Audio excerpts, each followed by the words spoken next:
All right. So, welcome back to the One Thought podcast on Clark's Room.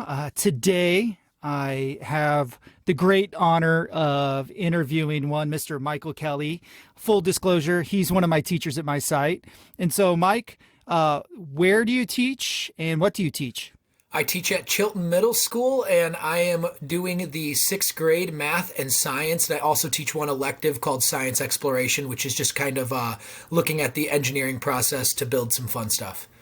Awesome. So, if you could, in about a minute, give me your edu origin story. Like, what was your path to where you are currently? Yeah, it's an interesting one. I was in the world of sales. I was a history major from DePaul University, and just kind of got fed up with the corporate world. Not fed up, but looking for a little bit more fulfillment, and ended up discussing with my dad. And he was like, "Well, what was your favorite job from your past?" And when I really locked it down, I was like, "It was daycare in high school. I used to love hanging out and playing with the kids." And so he kind of put the idea in my head. Two of my best friends were already educators, and he was like, "You should reach out to Bob and Evan." And see what it's going to take to get into education. Found a really great program out in University of Northern Colorado that got me started, got my master's in education, then got offered a job in the great state of California, and here I am. Awesome. So I have three kind of sets of questions that are in pairs. You'll figure it out. But the first one is, what is the hardest thing about being a teacher? I would say the hardest thing about being a teacher is bringing a consistent attitude every day. The one thing I've really realized is the kids feed off of your attitude. So if you walk in with if you're having a bad day, the kids are going to have a bad day as well. So it's really just bringing in that. It's an acting position in a large respect. So every day when you walk in the door, really bringing that positive attitude no matter what's going on in your life. Sometimes you got to kind of push things to the side and keep that personal out of what you're doing for the kids, because the kids need you to be positive and happy every day. And that's where they can really latch on and be excited to learn. Well, and it's really hard for you to be positive. I know. Yeah. Really yeah. Oh, no smiles over here. Yeah. No smiles. So, on the flip side of that question, what's the best part of being a teacher? The best part of being a teacher is that the students, especially, at Chilton, it's incredible.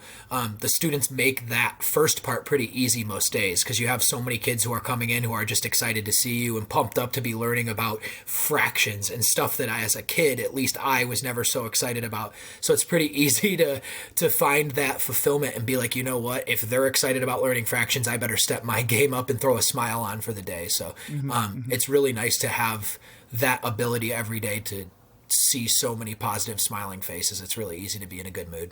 Awesome. So flipping to the next set of questions, and not talking about your school specifically, but more like the edu system. What is the worst thing or the most challenging thing about our current school system? I think one of the most challenging things in teaching for me is I'm always super self-conscious about what I put out. And so receiving feedback can be a tough thing. And it's beneficial to you, but as teachers, we're so personal to it that sometimes the toughest thing can be getting the right feedback or the feedback you're looking for. So just being specific, I've been lucky at my current site to get lots of great feedback. But in the past, sometimes it's been difficult to get the feedback you want. It's more about specific district objectives. So I think the hardest part about the edu system that I see is personalizing it. Just like we need to personalize our lessons for the students, the schools need to personalize their feedback for the teachers and really be looking into where we can help each person excel, because we all bring great things to the table, and sometimes it's hard to see all of those great things that are happening if you're not looking in the right places. Mm-hmm, mm-hmm. So on the flip side of that question, what's the best thing about our current system? I think the one thing that I see in California that benefits all of California schools is that it's really student-centered on the learning. All of the schools take into account that equity piece. They're really looking at the diversity of the students. And I know, especially at my current site and even at the past ones as well, they really encourage you to look into what those students have going on in their personal lives in order to inform how you're going to teach them. And I think that's super, super important to any student's education. Yeah. All right. So time for a little bit more fun one. And I know you will have multiple examples to pick from on this question, but what's the most embarrassing thing that you're willing to share that has happened to you in a classroom? Oh, wow.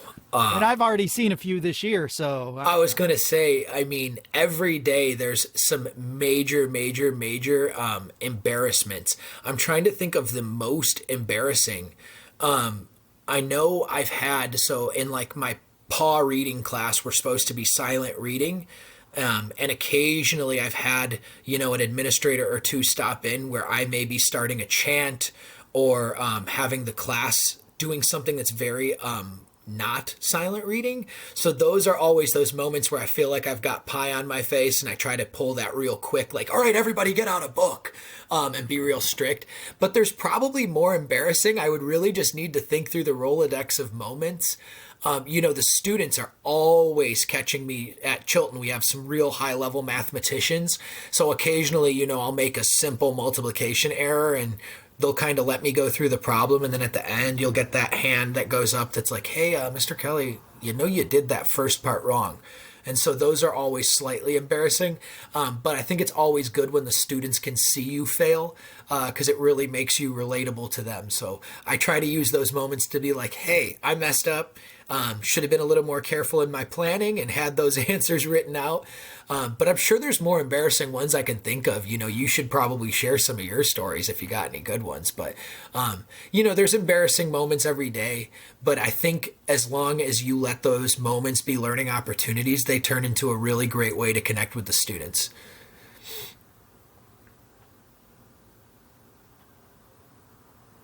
all right. So one last question for you here. Yeah. And this is kind of what this podcast is about. Your one thought. What is your one thought on the current situation that's going on? My one thought on on the current situation going on is I dig deep and find ways to get these students online. Just this week, I've started to, I noticed my weekly meetings, I was trying to go over all academic stuff, and I saw the numbers kind of dwindling on kids showing up to them. So this week, I revamped it and started some debates and using Kahoot during those meetings. And just seeing the kids smile and laugh and interact. Like today, we did a Friday one on the origins of Pokemon. So just keeping those simple things to hook the kids in. Once I got done with the origins of Pokemon, we moved into some examples of surface area problems. So it's a little tomfoolery out of me tricking the kids into being there. But just finding ways to keep them connected and having fun with education, I think is the one thought that I find really important now, because the lessons, they're gonna work for the kids who have them, but most of all, we got to get the kids who aren't excited about school to be excited about showing up and at least checking in. Well, thank you so much for taking a few minutes out of your day. I know you're busy with distance learning, but it's been a lot of fun. Thank you so much, Mr. Kelley. Thank you for having me. All right. So welcome back to the One Thought podcast on Clark's Room.